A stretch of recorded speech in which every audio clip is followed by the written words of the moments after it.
Hello friends, ओम श्री गणेशाय नमः। जय श्री कृष्ण। आप सभी का स्वागत है आपके अपने यूट्यूब चैनल पर। फ्रेंड्स, आज हम आपको इस वीडियो में बताने जा रहे हैं कार्तिक मास महात्म्य के 32वें और 33वें अध्याय की कथा के बारे में, जिसको सुनने मात्र से ही होंगी आपकी सभी मनोकामनाएं शीघ्र ही पूर्ण। फ्रेंड्स, वीडियो शुरू करने से पहले आपसे रिक्वेस्ट है, अगर आप हमारे चैनल पर नए हैं और आपने अभी तक चैनल को सब्सक्राइब नहीं किया है तो प्लीज़ सब्सक्राइब कीजिएगा चैनल को, साथ ही प्रेस कीजिएगा बेल आइकन को, जिससे नए वीडियो से रिलेटेड नोटिफिकेशन आपको तुरंत प्राप्त हो सके। और वीडियो पसंद आने पर वीडियो को लाइक और शेयर जरूर कीजिएगा, ताकि सभी भक्तों को इस वीडियो का लाभ प्राप्त हो सके। और कमेंट बॉक्स में जय श्री कृष्णा जरूर लिखिएगा। कार्तिक मास महात्म्य सभी प्रकार के विघ्नों का नाश करने वाले तथा सारी सृष्टि का पालन करने वाले श्री गणेश जी तथा ज्ञान के दाता देवी श्री सरस्वती जी तथा सब पुराणों के कर्ता श्री व्यास जी तथा श्री गुरुदेव जी के चरण कमलों में नमस्कार करके भगवान की श्रद्धा और भक्ति रस में डूबे हुए कार्तिक मास महात्म्य की कथा कहती हूँ।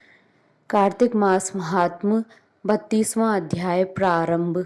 मुझे सहारा है तेरा सब जग के पालनहार। कार्तिक मास के महात्म्य का 32वां विस्तार। भगवान श्री कृष्ण ने आगे का, हे प्रिय, यमराज की आज्ञा शिरोधार्य करते हुए प्रेतपति धनेश्वर को नरकों के समीप ले गया और उसे दिखाते हुए कहने लगा, हे धनेश्वर, महान भय देने वाले इस नरकों की ओर दृष्टि डालो। इसमें पापी पुरुष सदैव दूतों द्वारा पकाए जाते हैं। यह देखो, यह तप्तवाचक नामक नरक है, जिसमें देह जलने के कारण पापी विलाप कर रहे हैं।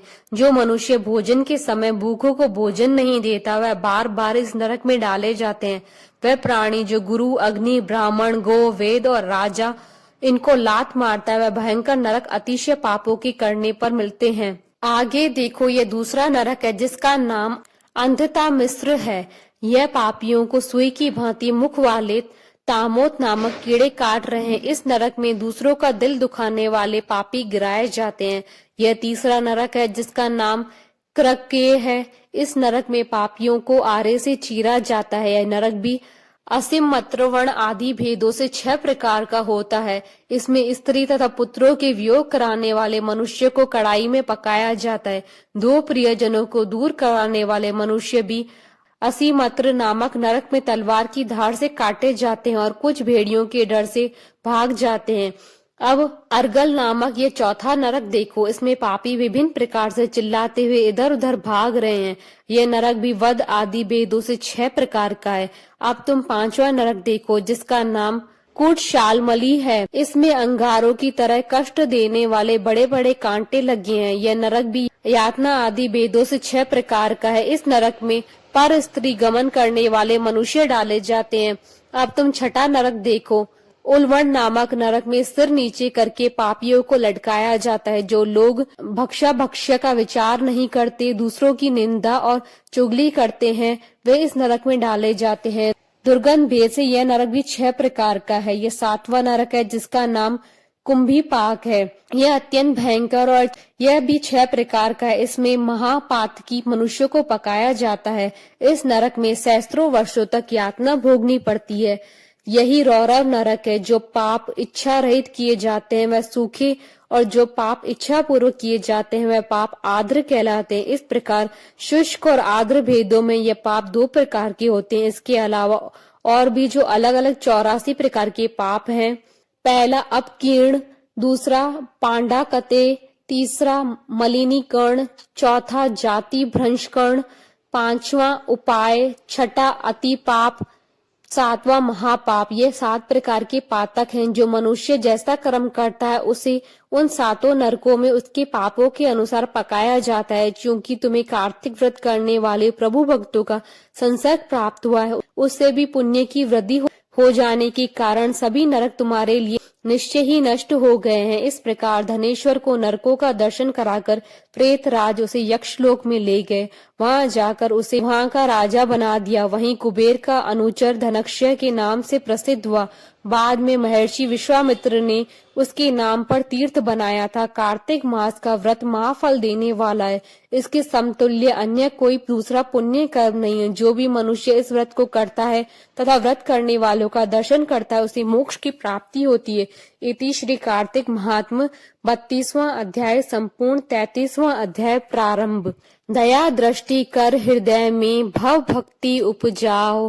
33वां अध्याय लिखूं कृपा दृष्टि बरसाओ। सूत जी ने कहा, इस प्रकार अपनी अत्यंत प्रिय सत्यभामा को यह कथा सुनाकर भगवान श्री कृष्ण संध्योपासना करने के लिए माता के घर में गए। यह कार्तिक मास का व्रत भगवान विष्णु को अति प्रिय है तथा भक्ति प्रदान करने वाला है। रात्रि जागरण, प्रातः काल का स्नान, तुलसी वट सिंचन, उद्यापन और दीपदान, ये 5 कर्म भगवान विष्णु को प्रसन्न करने वाले, इसलिए उनका पालन अवश्य करना चाहिए। ऋषि बोले, भगवान विष्णु को प्रिय, अधिक फल की प्राप्ति कराने वाले, शरीर के प्रत्येक अंग को प्रसन्न करने वाले कार्तिक महात्मा आपने हमें बताया। यह मोक्ष की कामना करने वाला अथवा भोग की इच्छा रखने वाले मनुष्य को यह व्रत अवश्य ही करना चाहिए। इसके अतिरिक्त हम आपसे एक बात पूछना चाहते हैं कि यदि कार्तिक मास का व्रत करने वाला मनुष्य किसी संकट में फंस जाए या वह किसी वन में हो या व्रती किसी रोग से ग्रस्त हो जाए तो उस मनुष्य को कार्तिक व्रत को किस प्रकार करना चाहिए, क्योंकि कार्तिक व्रत भगवान विष्णु को अत्यंत प्रिय है और इसे करने से मुक्ति एवं भक्ति प्राप्त होती है, इसलिए उसे छोड़ना नहीं चाहिए। श्री सूत जी ने उसका उत्तर देते हुए कहा, यदि कार्तिक का व्रत करने वाला मनुष्य किसी संकट में फंस जाए तो वह हिम्मत करके भगवान शंकर या भगवान विष्णु के मंदिर में जो भी पास हो उसमें जाकर रात्रि जागरण करे। यदि व्रती घने वन में फंस जाए तो फिर पीपल के वृक्ष के नीचे या तुलसी के वन में जाकर जागरण करे। भगवान विष्णु की प्रतिमा के सामने बैठकर विष्णु जी का कीर्तन करे। ऐसा करने से सहस्त्रों गायों के दान के समान फल की प्राप्ति होती है। जो मनुष्य विष्णु जी की कीर्तन में बाजा बजाता है उसे वाजपेयी यज्ञ के समान फल की प्राप्ति होती है और हरि कीर्तन में नृत्य करने वाले मनुष्य को सभी तीर्थ स्नान करने वालों का फल प्राप्त होता है। किसी संकट के समय या रोगी हो जाने और जल न मिल पाने की स्थिति में केवल भगवान विष्णु के नाम मात्र से ही मार्जन ही कर लें। यदि उद्यापन न कर सके तो व्रत की पूर्ति के लिए केवल ब्राह्मणों के प्रसन्न होने के कारण विष्णु जी प्रसन्न रहते हैं। यदि मनुष्य दीप दान करने में असमर्थ है तो दूसरे की दीप की वायु आदि से भली भांति रक्षा करे।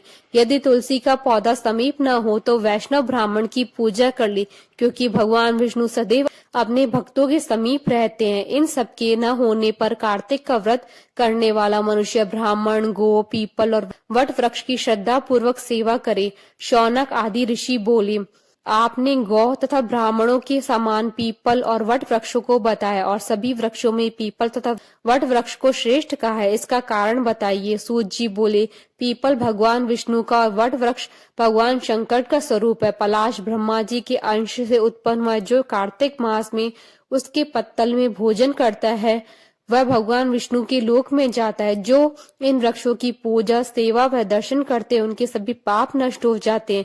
ऋषियों ने पूछा, हे प्रभु, हम लोगों के मन में एक शंका है कि ब्रह्मा, विष्णु और शंकर वृक्ष स्वरूप क्यों हुए?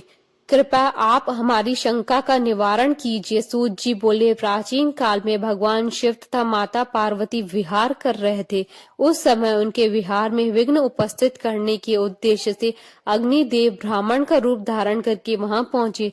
विहार के आनंद की वशीभूत हो जाने के कारण कुपित होकर माता पार्वती ने सभी देवताओं को शाप दे दिया। माता पार्वती ने कहा, हे देवताओं, विषय सुख से कीट पतंगे तक अनभिज्ञ नहीं है। आप लोगों ने देवता होकर भी उसमें विघ्न उत्पन्न किया है, इसलिए आप सभी वृक्ष बन जाओ। सूत जी बोले, इस प्रकार कुपित पार्वती जी की शाप के कारण समस्त देवता वृक्ष बन गए। यही कारण है कि भगवान विष्णु पीपल और शिव जी वट वृक्ष हो गए। इसलिए भगवान विष्णु का शनिदेव के साथ योग होने के कारण केवल शनिवार को ही पीपल को छूना चाहिए, अन्य किसी दिन नहीं छूना चाहिए। इति श्री कार्तिक महात्म्य 33वां अध्याय संपूर्ण। बोलिए भगवान विष्णु जी की जय, सनातन धर्म की जय। हमारे साथ इस वीडियो में अंत तक बने रहने के लिए आपका धन्यवाद। ओम श्री गणेशाय नमः। जय श्री कृष्णा।